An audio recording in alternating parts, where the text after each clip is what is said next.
Assalamualaikum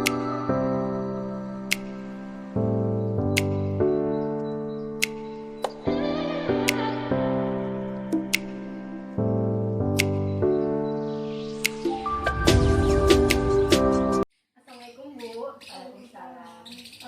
Selamat pagi, perkenalkan nama saya Nurul Haria.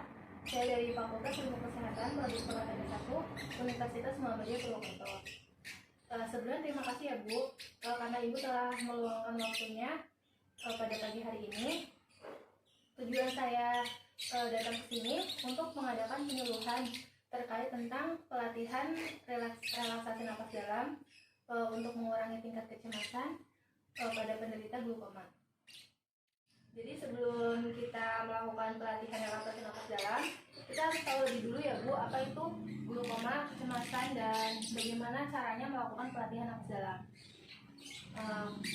Glukoma itu penyakit yang menyerang sistem penglihatan, di mana keadaan bola mata mengalami ketidaknormalan atau lebih dari normal, yang mengakibatkan kerusakan pada saraf penglihatan dan bisa mengalami kebutaan.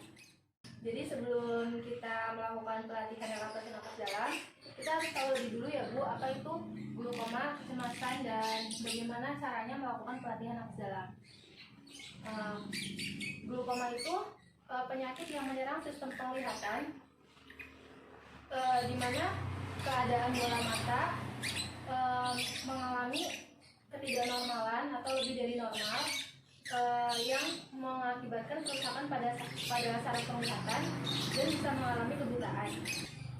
Adapun penyebab glukoma itu meningkatnya tekanan di dalam bola mata yang diakibatkan oleh produksi cairan yang berlebihan.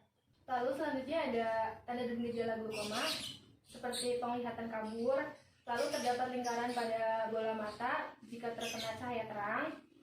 Selanjutnya ada memiliki sudut buta dan kelainan pada pupil. Lalu ada penata laksanaan glukoma atau tindakan perawatannya itu bisa dengan obat tetes mata. Biasanya itu sesuai dengan anjuran dokter atau sesuai dengan resep dokter. Tapi jika dengan pengobatan obat tetes mata itu tidak terjadi perubahan, itu akan dilakukan operasi atau laser. Bisa juga dengan laser ya Bu. Lalu pengertian kecemasan itu sendiri suatu perasaan yang sifatnya umum di mana seseorang merasa ketakutan yang berlebihan. Adapun jenis-jenis kecemasan, ada kecemasan rasional, ada kecemasan irasional, dan ada kecemasan fundamental. Kalau kecemasan rasional itu adanya suatu ancaman gitu yang mengganggu perasaan kita. Kalau kecemasan irasional itu kebalikannya dari kecemasan rasional, jadi nggak ada ancaman tapi bisa menyebabkan kecemasan yang berlebihan. Lalu yang ketiga itu ada kecemasan fundamental ya Bu. Kalau kecemasan fundamental itu kayak kecemasan terhadap diri sendiri. Jadi dia tuh takut kalau terlalu mengkhawatirkan apa yang bakal terjadi di masa depan, di masa yang berikutnya. Lalu selanjutnya ada tanda dan gejala kecemasan. Ada gejala fisik itu seperti kegelisahan, badan bergetar, susah nafas, banyak berkeringat gitu. Kalau gejala behavioral itu seperti perilaku menghindar, jadi menghindar dari keramaian. Kecemasan berikutnya itu ada gejala kognitif. Kalau gejala kognitif itu kayak kekhawatiran yang terlalu berlebihan, perasaannya tuh mudah terganggu gitu. Lalu ada beberapa penyebab kecemasan. Jadi bisa dari faktor lingkungan, faktor emosi yang ditekan gitu, emosi yang berlebihan. Juga sebab-sebab fisik yang bisa mengakibatkan kayak stres dan frustasi gitu Bu. Selanjutnya ini tentang pelatihan relaksasi napas dalam. Jadi pelatihan relaksasi napas dalam itu bisa mengurangi tekanan kecemasan. Setelah saya menyampaikan materi barusan, apakah dari salah satu ibu ini ada yang mau bertanya?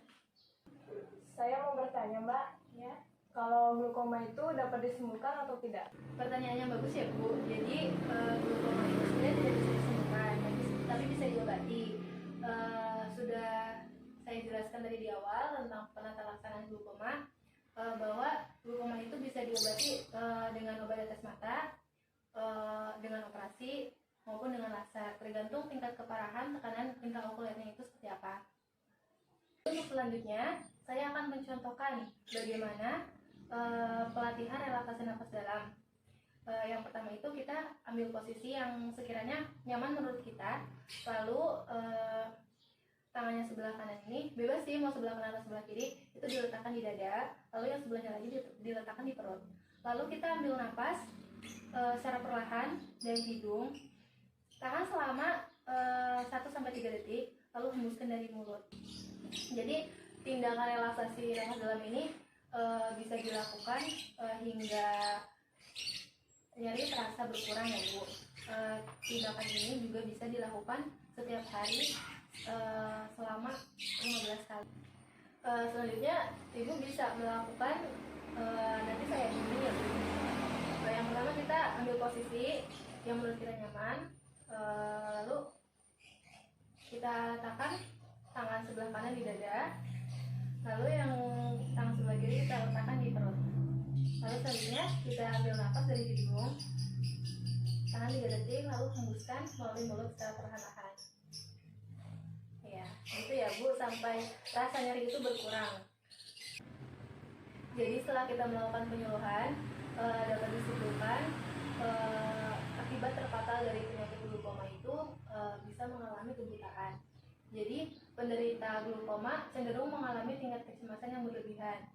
Jadi saya sebagai tenaga medis ingin memberikan kepada ibu semua bagaimana caranya mengurangi tingkat kecemasan tersebut, yaitu dengan cara pelatihan relaksasi nafas dalam ya Bu. Mungkin sekian yang dapat saya sampaikan, kurang lebihnya saya mohon maaf. Kita di sini sama-sama belajar ya Bu. Mudah-mudahan apa yang telah saya sampaikan tadi bisa bermanfaat untuk Ibu. Dan saya tutup acara penyuluhan ini dengan bacaan hamdalah. Alhamdulillahirobbilalamin. Saya pamit undur diri. Assalamualaikum warahmatullahi wabarakatuh. Waalaikumsalam.